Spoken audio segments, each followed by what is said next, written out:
For the first episode of our History Immersion vlog, we're starting at Paco Park Cemetery.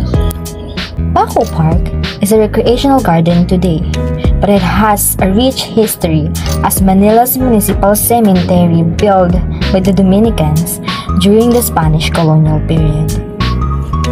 Our goal for today's vlog is to find the tombs of some well-known figures in Philippine history, such as Gumburza, Dr. Jose Rizal, Leonora Rivera, Gobernador General, Gobernador Loton, and the Sitio de los Infantes y Osario. We started our exploration at the Gumburza's tomb. Gumburza refers to the three Filipino Catholic priests, namely Mariano Gomez, Jose Burgos, and Jacinto Zamora, who were executed by Garrote on February 17, 1872 in Bagong Bayan, Philippines by Spanish colonial authorities. Dr. Jose Rizal, a Filipino nationalist, writer, and a polymath active at the end of the Spanish colonial period. An ophthalmologist by profession, Rizal became a writer and a key member of Filipino propaganda movement. As we continue searching for the tombs of the remaining three people, Gobernador General, Gobernador Loton, and Leonora Rivera, it took us a while to realize they were located inside the church. This unexpected turn of events added the layer of challenge to our history immersion in Paco Park Cemetery. Sitio de los Infantes y Osario, this part of the cemetery where the babies are buried. The historical immersion in Paco Park is indeed a great adventure for our group. It not only shows how great history is by being able to see the heroes of people who played a significant role in our history, especially our national hero, but also the beauty of the park itself. See you on our next episode.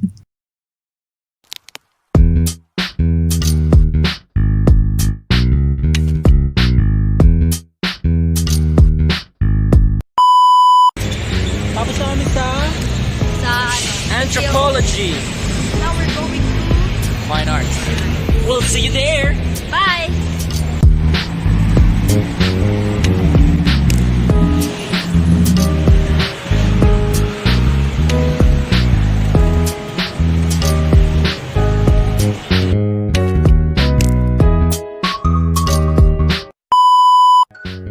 The Paoay Church by Fernando Amorsolo y Cueto. It depicts the majestic beauty of the Paoay Church in Ilocos Norte. Next is the Bust of Juan Luna in Novicio by Mariano Villanueva. Did you know that the creator of this sculpture, Mariano Villanueva, is a friend of Juan Luna who he had met in Rome? Spolarium by Juan Luna. This artwork is a monumental painting that portrays the grim reality of the Roman gladiatorial arena. El Asesinato by Felix Resurrection Hidalgo depicts the aftermath of an assassination. Fernando Amorsolo y Cueto's mother and child celebrates the timeless bond between a mother and her child.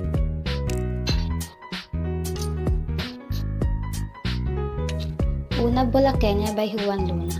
Una Bulaqueña by Juan Luna portrays the elegance and beauty of a Filipino.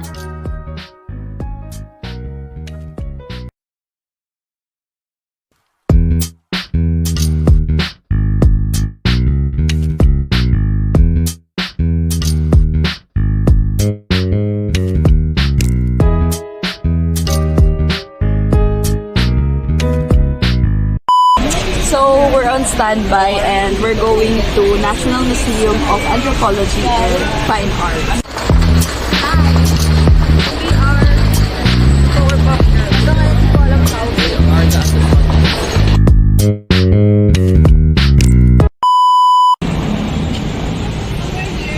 We're here at the Museum of Anthropology. We're not allowed to take a video inside, so dadali namin kayo through pictures.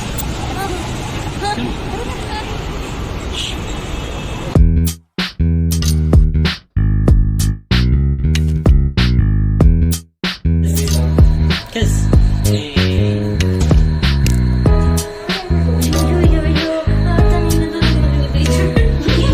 Sorry, we cannot take photos and videos inside, so we'll just have to put it over the phone. I'll see you. palayok na ito ay isang uri ng earthenware pot na ginagawa mula pa noong 5900 BC.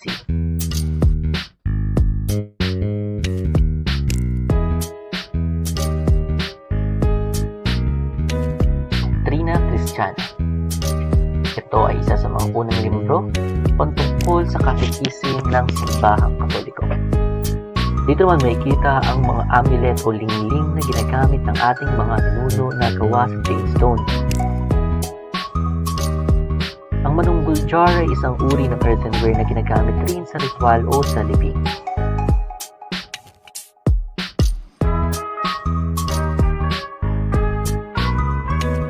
Ang mga earthen tools, ito ang mga gamitan na gawa sa clay na ginagamit ng ating mga ninuno tulad ng kalatagan pot at iba pa.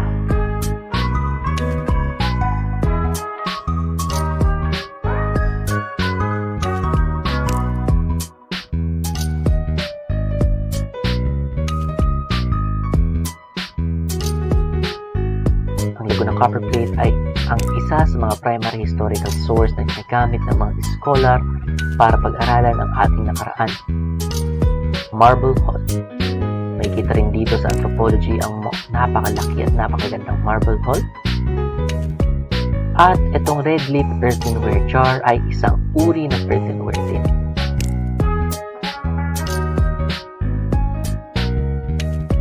Ang mga sumusunod ay inyo rin makikita dito sa National Museum of Anthropology. Kaya ano pa ang hinihintay nyo? Tara na at muling magbalik tanaw sa ating nakaraan.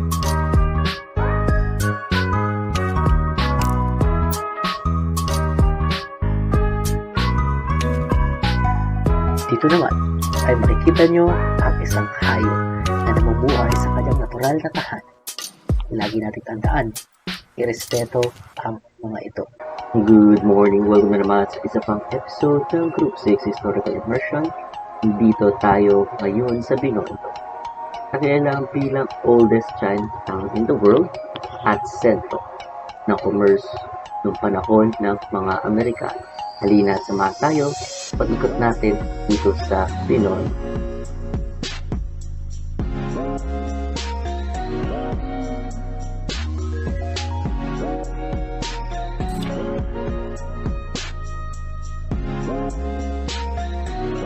It's very, it's not like life-changing. It's very malasa. Parang siyang lumpiang Shanghai, pero bola version. Hi guys! Dadasal muna ako na sana ako ng bago. Alam mo yung parang Hindi, parang hindi, parang Penoy ba yun? Oo, yun. bread.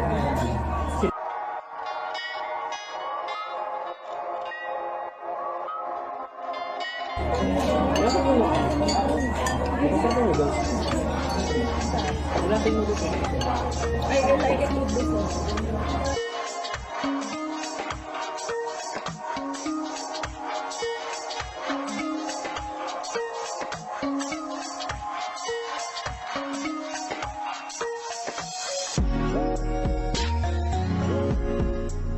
Very sweet lang, too much sweetness for me. So I like.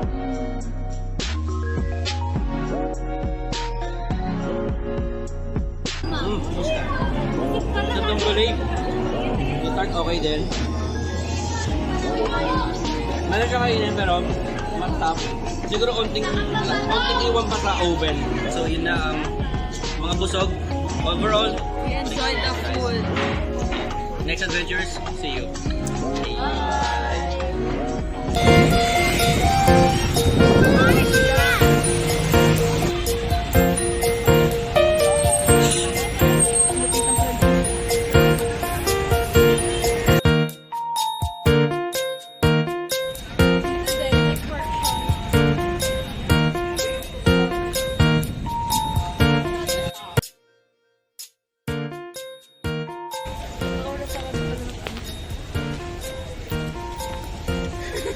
Lakad ka na kaganarap sa camera pag ganun. Kunyari may ka-date ka, Christy.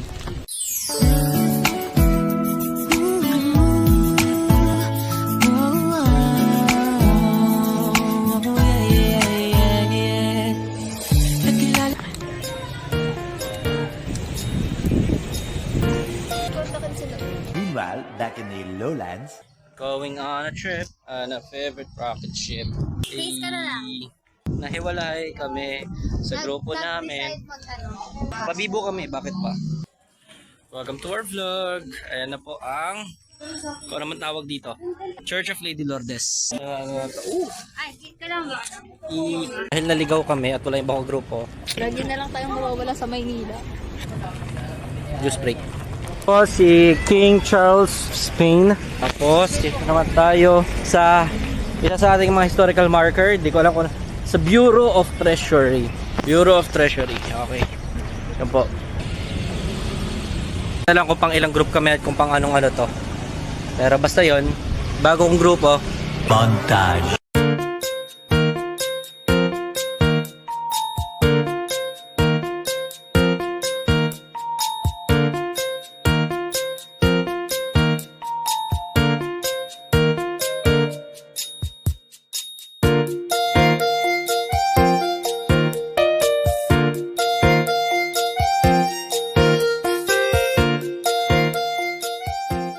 A little later.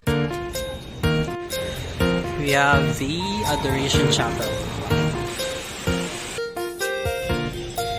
Or kasama siya sa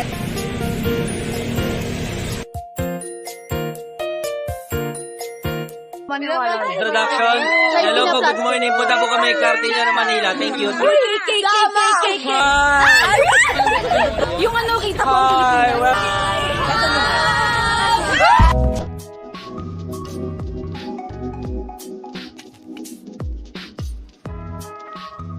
Our first stop is the fragment of the Berlin Wall. It is a concrete barrier that divided East and West Germany for nearly 3 decades. It divided Germany and represented ideological differences between the United States and the Soviet Union during the Cold War. Here, makikita niyo yung mga pangalan ng mga Roman times during the dictatorship of the senior monarch. Next up is the Roseros Forest Park. So despite its small size, it is considered an important feature of the city in providing fresh air to the Lawton area. It lies in a historic area of Manila and has been called Manila's last lung. Our third destination is the Manila Metropolitan Theater. It's a Philippine Art Deco structure wherein various performances such as plays, concerts, operas, and musicals were staged in monumental fashion.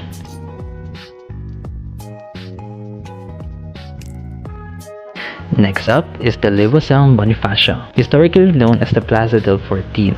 The plaza was given its current name in 1963 after the revolutionary leader Andres Bonifacio, who founded the independence movement of Katipunan during the Spanish colonial rule. The Manila Central Post Office is also located in this area. Before midnight on May 21, 2023, the building was severely damaged by a massive fire that started in the basement and spread throughout its floors. Last, we have the William A. Jones Memorial Bridge, commonly known as the Jones Bridge. The bridge features 3 arches resting on 2 heavy piers adorned by foxstone and concrete ornaments, as well as 4 sculptures on concrete plinths, allegorically representing motherhood and nationhood.